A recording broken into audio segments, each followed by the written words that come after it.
امیرالمومنین سلام الله علیه با پیغمبر اکرم تا قبل از بعثت پیغمبر اکرم 10 سال زندگی کرد. امیرالمومنین 10 ساله شدن که پیغمبر اکرم 40 سالگی رسیدن، مبعوث به رسالت شدن. در این 10 سال پیغمبر به غار حرا میرفتن. دیگه رفت و آمد پیغمبر به غار حرا شروع شد. از چیزهایی که اهل تسنن مخفی کردن همراهی امیرالمومنین با پیغمبر هر دفعه پیغمبر به غار حرا رفتن امیرالمومنین علیه السلام هم همراهشون بودن.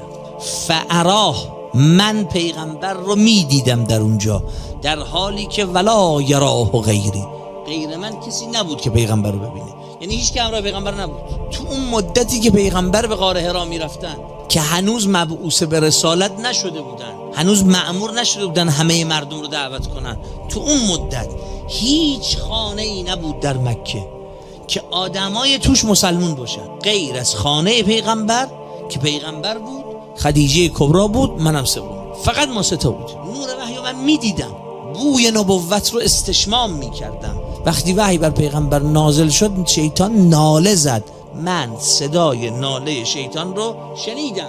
به پیغمبر گفتم یا رسول الله صدای چی بود؟ هذه الرنه. حضرت فرمودن شیطان بود. ایس من عبادته، با نبوت من دیگه مایوس شد از این که بندگی بشه.